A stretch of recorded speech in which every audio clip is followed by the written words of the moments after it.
ছিলেন, যাদেরকে আল্লাহ তাআলা নবুয়ত দিয়েছেন। আর নবুয়তের মাকাম এত উচ্চ, আর নবুয়তের মাকাম ও মর্যাদা এত উচ্চ, এর আসল এত উচ্চ আসল এটা যে কোনো মানুষ মেহনতের দ্বারা কামাই করতে পারে না, হাসিল করতে পারে না। নবুয়তের মাকাম এ তো আল্লাহ তাআলার পক্ষ থেকে বাছাই করা হয়। আল্লাহ তাকে চান, তাকে নবুয়তের কাজের জন্য বাছাই করেন, ইন্তেখাব করেন, এবং তাকে আল্লাহ নবুয়ত দান করেন।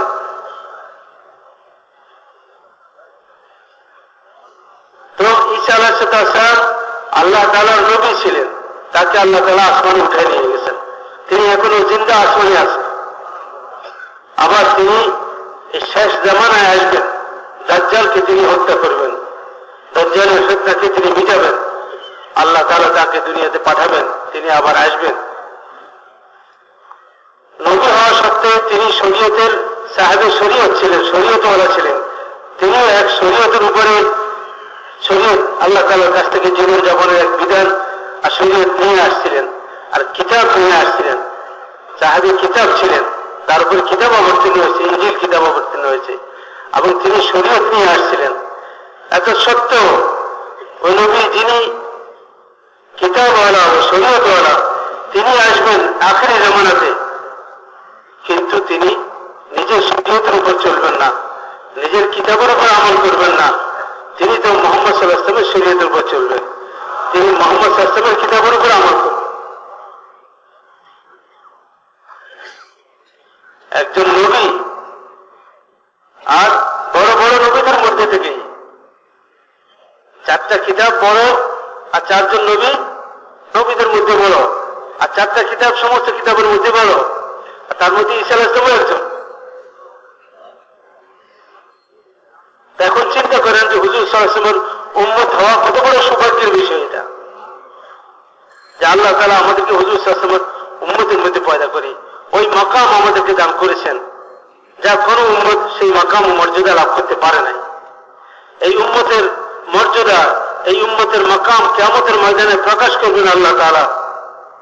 এই উম্মত যখন বিশেষ বিশেষ মাকাম লাভ করবে, কিয়ামতের ময়দানে মর্যাদা লাভ করবে, তো অন্য অন্য উম্মতরা পরস্পর একে অন্যকে জিজ্ঞেস করবে, কারা এরা, এরা কারা, এরা কি কোন নবী, এরা কি কোন রসুল, এরা কারা? এরা মুহাম্মদ সাল্লাল্লাহু আলাইহি ওয়াসাল্লামের উম্মত, এরা মুহাম্মদ সাল্লাল্লাহু আলাইহি ওয়াসাল্লামের উম্মত। এদেরকে এমন এক কাম দেওয়া হয়েছিল যে কাজের কারণে তারা নবী হওয়ার উপক্রম হয়ে গিয়েছিল দুনিয়াতে। কারণ কারণ নবুয়ত তাদেরকে দেওয়া হয়েছিল, তাদের দায়িত্ব দেওয়া হয়েছিল, তাদের জিম্মেদারি দেওয়া হয়েছিল যে তারা নবুয়তওয়ালা কাজ করবে, যদিও তারা নবী নয়। আল্লাহ তাআলা জাল্লা জালালুহু আম্মা নওয়ালুহু কিয়ামত পর্যন্ত মানব জাতির জন্য হেদায়েতের মেহনত দিয়ে মুহাম্মদ সাল্লাল্লাহু আলাইহি ওয়াসাল্লামকে রহমত স্বরূপ মানব জাতির প্রতি পাঠাইছেন। তিনি শুধু আরবের নবী নন, তিনি শুধু আজমের নবী নন, তিনি সমগ্র দুনিয়ার সমস্ত মানব জাতির নবী। তিনি ফেরেশতাদেরও নবী, তিনি নবীদেরও নবী। নবীরাও মুহাম্মদ সাল্লাল্লাহু আলাইহি ওয়াসাল্লামের নবুয়তের উপরে ঈমান এনেছে। আগেকার কিতাবগুলোর মধ্যে আল্লাহ তাআলা খবর দিয়েছেন যে একজন আখিরি নবী আসবেন, যার এই এই সিফাত ও গুণাবলী হবে, আর যার এই এই পরিচয় হবে। আর আম্বিয়া আলাইহিস সালাম না দেখে আল্লাহ তাআলার খবর উপর তারা এদের উপর ঈমান এনেছেন, এবং তারা তাদের উম্মতদেরকে বাশারত সুসংবাদ দিয়ে গেছেন। মুহাম্মদ সাল্লাল্লাহু আলাইহি ওয়াসাল্লামের উম্মতের মধ্যে পয়দা করে আল্লাহ তাআলা নবুয়তওয়ালা কাজের জিম্মেদারি উম্মতকে আল্লাহ তাআলা দিয়েছেন। আল্লাহ তাআলা যেভাবে নবীদেরকে সমস্ত মানব জাতির মধ্যে থেকে নবুয়তের কাজের জন্য বাছাই করছেন, এমনি ভাবে মুহাম্মদ সাল্লাল্লাহু আলাইহি ওয়াসাল্লামের উম্মতকে আল্লাহ সমস্ত উম্মতের মধ্যে থেকে এই কাজের জন্য বাছাই করছেন। হযরত মাওলানা ইলিয়াস সাহেব রাহমাতুল্লাহ ফরমান যে আল্লাহ তাআলা যেভাবে আম্বিয়ায়ে সাদিকিনকে পূর্ববর্তী নবীদেরকে বাছাই করতেন দাওয়াতের কাজের জন্য, আল্লাহ তাআলা মুহাম্মদ সাল্লাল্লাহু আলাইহি ওয়াসাল্লামের এক একজন উম্মতকে এভাবে বাছাই করছেন দাওয়াতওয়ালা কাজের জন্য। এদেরকে ইন্তেখাব করা হয়েছে, কুনতুম খায়রা উম্মাতিন উখরিজাত লিন-নাস, সমস্ত উম্মতকে বলা হয়েছে তোমরা খায়রা উম্মত, সর্বোত্তম উম্মত, তোমাদেরকে পাঠানো হয়েছে, তোমাদেরকে দুনিয়াতে প্রেরণ করা হয়েছে, যেভাবে নবীদেরকে দুনিয়াতে আল্লাহ তাআলা প্রেরণ করতেন মানুষের খায়ের খাই, মানুষের হেদায়েত ও মানুষের কল্যাণের জন্য আল্লাহ তাআলা হে মুহাম্মদ সাল্লাল্লাহু আলাইহি ওয়াসাল্লাম তোমাদেরকে শ্রেষ্ঠ উম্মত বানিয়েছেন, খায়ের উম্মত বানিয়েছেন এবং তোমাদেরকে বিশ্বের মানুষের কল্যাণের জন্য পাঠিয়েছেন।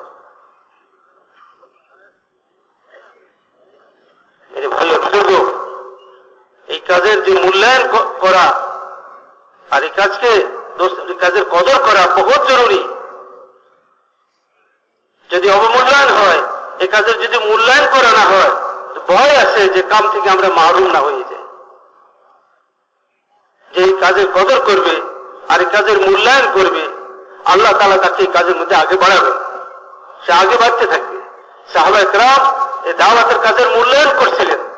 আপনার জান, আপনার মাল আর জীবনের সমস্ত মাহবুব ও জীবনের সমস্ত প্রিয় বস্তুগুলোকে এই দাওয়াতের তাকাদের সামনে মিটাইছেন, কুরবানি দিয়েছেন। ঘর তাদের কাছে দাওয়াতের তাকাদা পুরা করার মোকাবেলায় কোনদিন বাধা হতে পারে নাই। বিবি বাচ্চা ওলাদের মোহব্বত এবং দুনিয়ার জরুরত প্রয়োজন কোনদিন দাওয়াতের তাকাদা পুরা করার ব্যাপারে তাদের কাছে বাধা হতে পারে নাই। তারা এই সব কিছুকে ডিঙ্গাই দাওয়াতের তাকাদাকে পুরা করছে। এভাবেই উম্মতের তরবিয়ত করা হয়েছিল। যে উম্মত আল্লাহর রাস্তায় চলতেছিল, দীর্ঘ সময় চলতে চলতে চলতে চলতে উম্মতের হাল কিরকম ছিল যে তারা দেখতেছিল যে তারা এই তাকাদা পুরো করতে করতে ঘর বাড়ির খবর নিতে পারতেছে না, বাগ বাগিচা ক্ষেত কৃষির খবর নিতে পারতেছে না, যার কারণে বাগ বাগিচাগুলো উজাড় হয়ে যেতেছে, শুকিয়ে যেতেছে, ক্ষেত খামারগুলো নষ্ট হয়ে যেতেছে, ঘর বাড়ি উজাড় হয়ে যেতেছে। তো তারা নিজেরা আপসের মধ্যে পরামর্শ করলো যে আমরা কি কিছুদিনের জন্য ছুটি নিতে পারি না দাওয়াতের তাকাদা থেকে, কিছুদিনের জন্য। আর আল্লাহ পাকের মেহেরবানিতে এখন তো মেহনত করনেওয়ালাদের সংখ্যা আগেছে অনেক বাড়ছে, তাকাদা পুরা করনেওয়ালা অনেক তৈরি হয়েছে। আমরা এখন এই ফাঁকে যদি একটু অল্প সময়ের জন্য, বেশি লম্বা সময়ের জন্য না, যাইয়া একটু ঘর বাড়িগুলো ঠিকঠাক করে দিয়ে আসলাম, বাগ বাগিচাগুলা গুছিয়ে দিয়ে আসলাম, এতটুকু শুধু তারা নিজেদের মধ্যে পরামর্শ করছে যে আমরা রাসূলুল্লাহ সাল্লাল্লাহু আলাইহি ওয়াসাল্লামের কাছে যাই, ছুটি নেই। আর তারা রাসূলুল্লাহ সাল্লাল্লাহু আলাইহি ওয়াসাল্লামের কাছে যাওয়ার আগে আসমান থেকে আয়াত অবতীর্ণ হইতেছে, এই ঈমানওয়ালারা নিজের হাতে নিজেদেরকে ধ্বংসের মধ্যে ফেলিও না, খবরদার। এটা নিজেকে ধ্বংস করা।